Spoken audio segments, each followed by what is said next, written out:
From the macabre minds of Laughing Devil Production comes another story from the Nightshade Diary.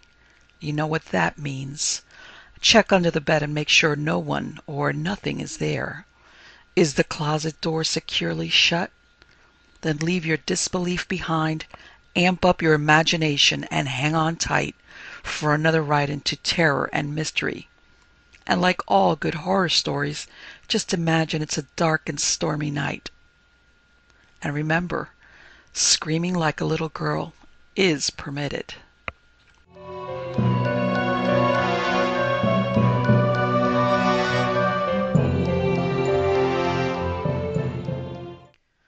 The Former Passengers by B.M. Croker. Who is whispering and calling through the rain? Far above the tempest crashing, and the torrent's ceaseless dashing, I hear a weary calling as of pain. If anyone can help you, it will be Captain Blaine. This sentence was uttered by a smart young clerk in a shipping office in Rangoon, who, clothed in cool white drill, leant his elbows confidentially on the desk and concluded his speech with a reassuring nod. I was en route from Upper Burma to Singapore in order to attend my sister's wedding. Our flat river boat was late, and when I presented myself at the booking office of the P&O, I found to my dismay that the steamer for the Straits had sailed at dawn, and that there would be not another one for a week. I was therefore bound to miss the wedding, and waste my precious leave in Rangoon, thanks to the leisurely old tub that had dawdled down from Mandalay. I turned my eyes expectantly on Captain Blaine, a short-necked, weather-beaten sailor in a blue serge coat with gilt buttons and a peaked cap. He surveyed me steadily with a pair of small, keen eyes, and evidently did not receive the suggestion with enthusiasm. "We don't carry passengers," he announced in a gruff voice. "My ship is only a cargo boat, a tramp, and we have no accommodation whatsoever." "No accommodation?" echoed the clerk incredulously. "Oh, I say, come. Why, you know very well that all the cabins are chock full of cargo, and we have never carried a passenger since I took command." "If there was any hole or corner where you could stow me, I don't mind how I rough it," I urged, "and I'll pay full first-class fare." "Oh, there's a lot of holes and corners," admitted the captain, "and you just get the ship's rations, same as the officers and myself. No soups and entrees, plain roast and boiled. I'm not particular. I'm ready to eat salt junk and sea biscuit. I'll do anything short of swimming to get to Singapore by next Wednesday." "Is it so very important?" demanded Captain Blaine. "A wedding. No, in answer to his commiserating stare, not my own, but I've to give away the bride." "Well, I suppose I must try and stretch a point. Mind, I'll take you at your word about the passage money. Never refuse a good offer in my motto. So, Mr. And he paused questioningly. "Lawrence is my name." "Mr. Lawrence, if you'll be down at Godwin's Wharf tomorrow at 9 o'clock with your baggage and bedding and servant, we will lie off a bit, and any sampan will put you aboard in 5 minutes. Ask for the Wandering Star." And, with a nest between the clerk and myself, he turned his back and stumped out. "He is not very keen about passengers, remarked the clerk with a laugh. "I wonder why. I suppose because she's a dirty old cargo boat. But any port in a storm, or rather any ship, in this crisis for me." "Ah," said the clerk, rubbing his chin reflectively. "I've a sort of idea, though perhaps I dreamt it, that there is something rum or out of the way about this Wandering Star." "Well, whatever it is, I'll risk it," I answered, with a laugh as I followed the captain's example and took my departure. Punctually at 9 o'clock next morning, I embarked in a sampan and was rowed down the swift Irrawaddy. "That cannot be my steamer," I protested as the boatman made for a long, low, raking craft, a craft of considerable pretensions. She looked like one of the smaller vessels of the P&O fleet. But sure enough, the boatman was right, for as we passed under her stern, I read in yellow letters a name, Wandering Star. A closer inspection showed her to be simply what her commander had stated, a tramp. She was dirty, rusty, and travel-stained. When I clambered aboard, I found no snowy decks or shining brasses, but piles of cargo, bustling coolies, and busy blue-clad lascars. I was immediately accosted by the captain, who presented me to the chief officer, and to a fellow traveler, a sallow, lanky youth of 19, going to join his friends in the Straits. "I thought he would be company for you," explained the sailor. "We are off in half an hour," pointing to the Blue Peter at the fore, "and we're loaded to the hatches. Mr. Kelly here will show you your quarters." As I followed the chief officer, I was astonished at the dimensions of the Star. It was a considerable distance from the captain's snug cabin, near the bridge to the poop. We made our way below, into a long saloon with tables and seats intact, but the aft part piled high with bales. There was a strange, musty, mouldy smell. It felt damp and vault-like, and afforded a sharp contrast to the blazing sun and cobalt sky on deck.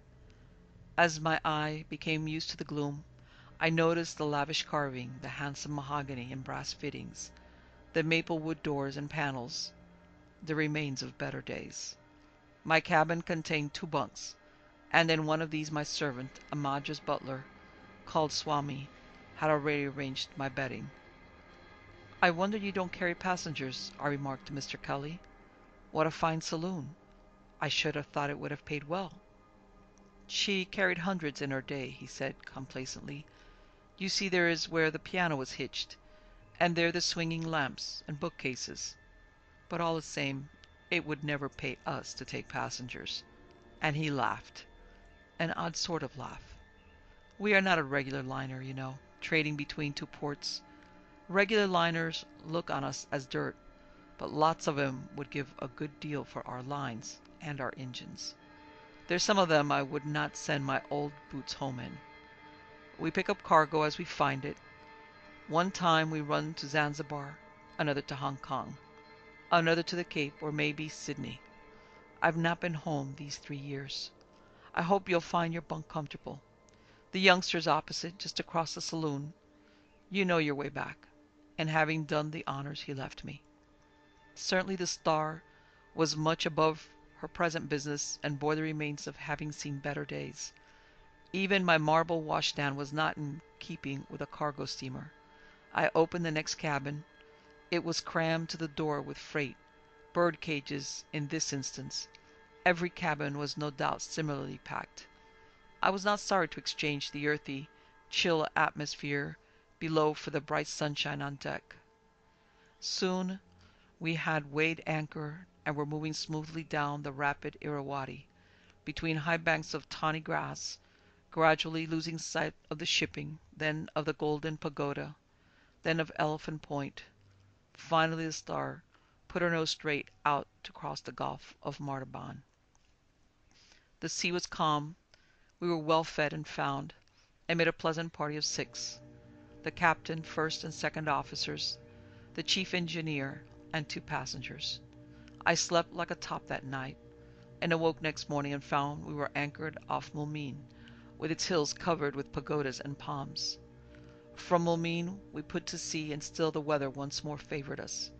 The captain was a capital companion, full of anecdotes and sea stories. The chief engineer was a first-rate chess player, and I began to think I had done rather a smart thing in securing a passage in this stray steamer. As the captain concluded a thrilling yarn apropos of a former ship in which he had been 3rd officer, I suddenly recalled the shipping clerk's hint, and asked, "Are there no stories about this one? Has she no history?" Captain Blaine looked at the chief officer with a knowing grin, and then replied, "History? Of course she has. What do you call the logbook? That's her history. I suppose that chap at the office told you how she was considered an unlucky ship? Come now, own up." "No, but he said that he had an idea that there was something queer about her. He could not remember what it was." "Well, I've been in command of her now 4 years, and I've seen nothing to complain of. What do you say, Kelly?" appealing to the first officer. I say that I never wish to put foot on a better sea-boat, and there's nothing wrong with her, as far as I know. Balsami, my Madras boy, entertained a totally different opinion of the Star. When I asked him why he did not sleep outside my door in the saloon, he frankly replied, "Because plenty devil in this ship. The chief Sarang, head of the Lascars, telling me that saloon plenty bad place." We were now within 48 hours of Singapore, when the weather suddenly changed, as it frequently does in those treacherous seas. The awning was taken down, sure presage of a bad time coming. The ports were closed and all was made ready for a blow, and we were not disappointed. It came. We had a rough night, but I was not in the least inconvenienced. I slept like a dormouse, rocked in the cradle of the deep. In the morning my fellow passenger, whose name, by the way, was Mellish, and who had evidently suffered to judge by his ghastly appearance, accosted me timidly and said, "Did you get up and walk about last night?" "No."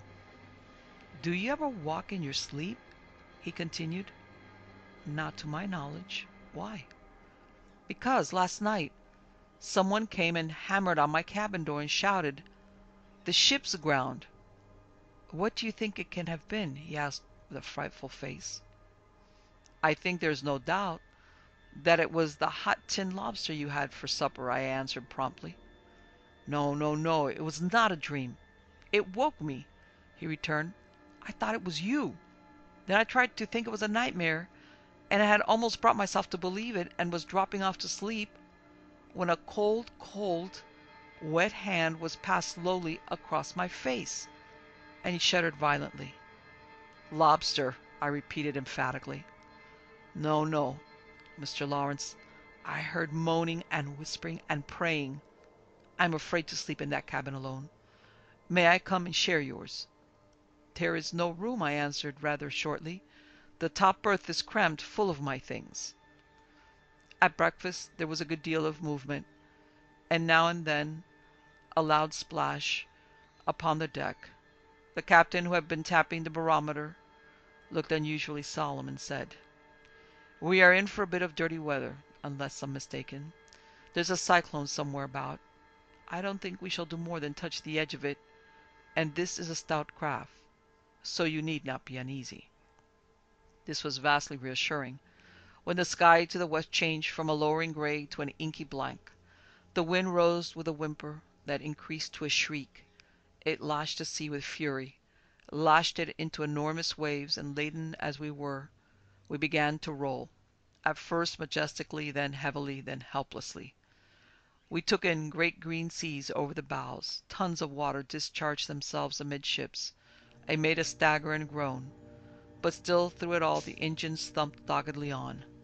We seized our dinner anyhow, sitting, standing, kneeling, adapting ourselves to the momentary angle of the vessel. It was a miserable evening, wet and cold, and Mellish and I went to bed early. The deadlights were down, the hatchway closed behind us.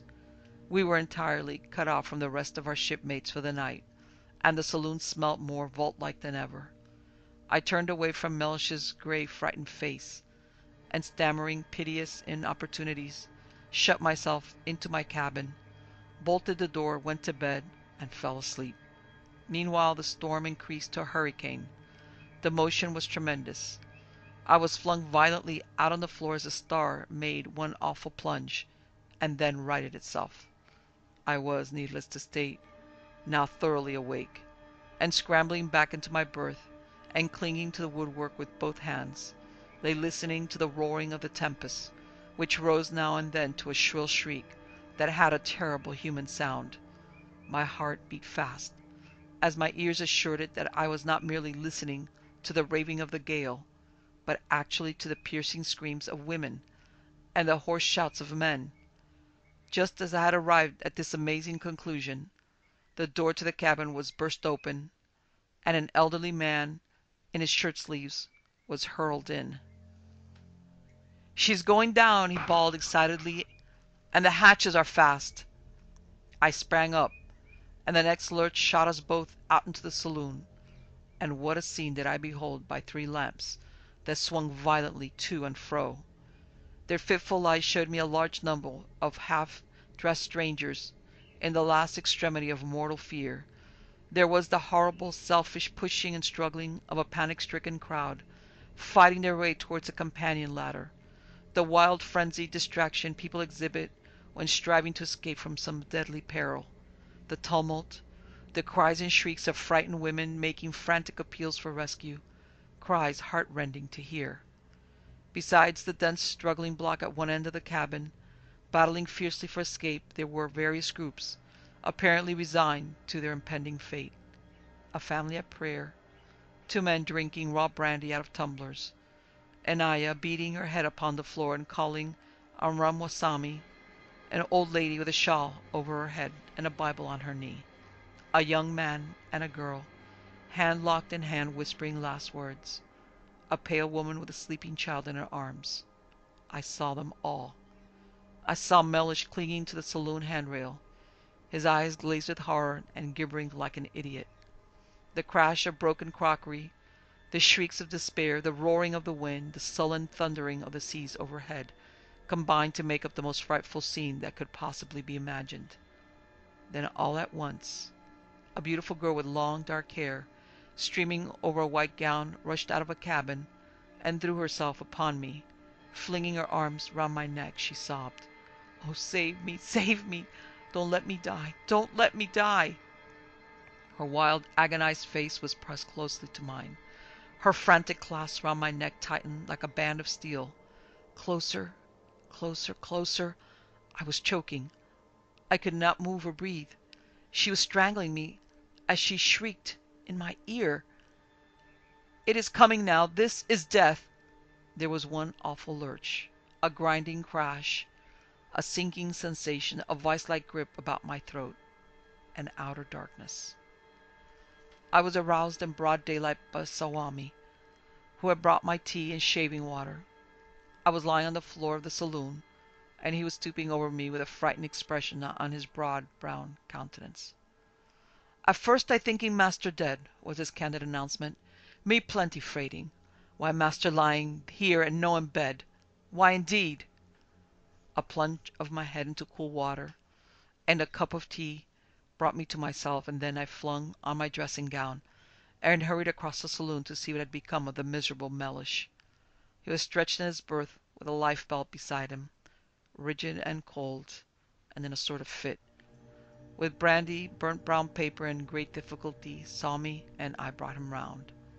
As soon as he had come to his senses and realized he was still in the land of the living, he sat up and turned on me quite ferociously and said, "And that's what you call lobster?" The weather had moderated considerably, and though I had no great appetite, I was able to appear at breakfast. Mellish was too shattered to join us, and lay in a long chair in the deck-house, sipping beef tea and hysterically assuring all inquirers that he would never again set foot in the saloon. No, he would much rather die. "I suppose you got knocked about a bit last night?" inquired the captain with a searching glance. "Not exactly knocked about. I did not mind that so much, but—" and I hesitated. "But you were disturbed?" he added significantly. "Yes, very much so. I hope I shall never be disturbed in such a way again." "Then I take it you've seen them?" "The former passengers?" "They are generally aboard, they say, in dirty weather." "Whatever they were, I trust in God I may never witness such another scene." "You don't wonder now that we are not free of offering cabin accommodation, eh?" "Not that I ever saw anything myself." "But you admit that there is something?" "So they say," nodding his head with a jaunty air. "And what is the explanation?" "What do they say?" I asked impatiently. "Just this. The Wandering Star was once the Atalanta, a fine passenger steamer, and coming out her last trip, she fell in for the tail of a cyclone, and came to grief off the Lassadives. Blown out of her course, engine fires put out, went on a rock and sank in 10 fathoms. Every soul on board went down, except a steward and a fireman who got off on a hen coop. It was an awful business. 69 passengers, besides officers and crew. She sank like a stone. No time to get battered to pieces. And so she was right well worth her salvage. A company bought her cheap. She was but little damaged. They raised and sold her. She was intended for the pilgrim traffic, from Bombay to Mecca, and in fact she did make a couple of trips. But somehow she got a bad name. The pilgrims said she was possessed of devils. Ha ha! And so the owners put her into the wheat and rice and general cargo trade, and we have no complaints. She has been at it these 5 years, and is, as I take you to witness, a grand sea boat, and has fine accommodation between decks as well as aft. It's only in real dirty weather that there is anything amiss, and that in the saloon. They say, lowering his voice to a hoarse whisper, they kept the passengers below, battened down. They got no chance for their lives. It was a mistake. They were all drowned like rats in their holes. Mind you, I've seen nothing, and I'm not a superstitious man. Would you sleep in the saloon? I sternly demanded. No, for in a blow my place is on the bridge. But I'll not deny that a second officer who has left us tried a bunk down there once, out of curiosity, and did not repeat the experiment. He was properly scared, and the captain chuckled at the recollection. I suppose we shall get in tonight, I remarked, as we paced the deck together. Yes, about 11 o'clock. We are doing our 12 knots, dirty-looking old hooker as we are. So much the better, I answered, for you will not be surprised to hear that I'm not anxious to occupy my berth again. I am thankful to relate that I slept on land that same night, and was not disturbed. I often glance at the shipping list to see if there's any news of the Wandering Star. I know that she is still tramping the ocean from China to Peru, and I have not the smallest doubt but that on stormy nights the saloon is still crowded with the distractor spectres of her former passengers.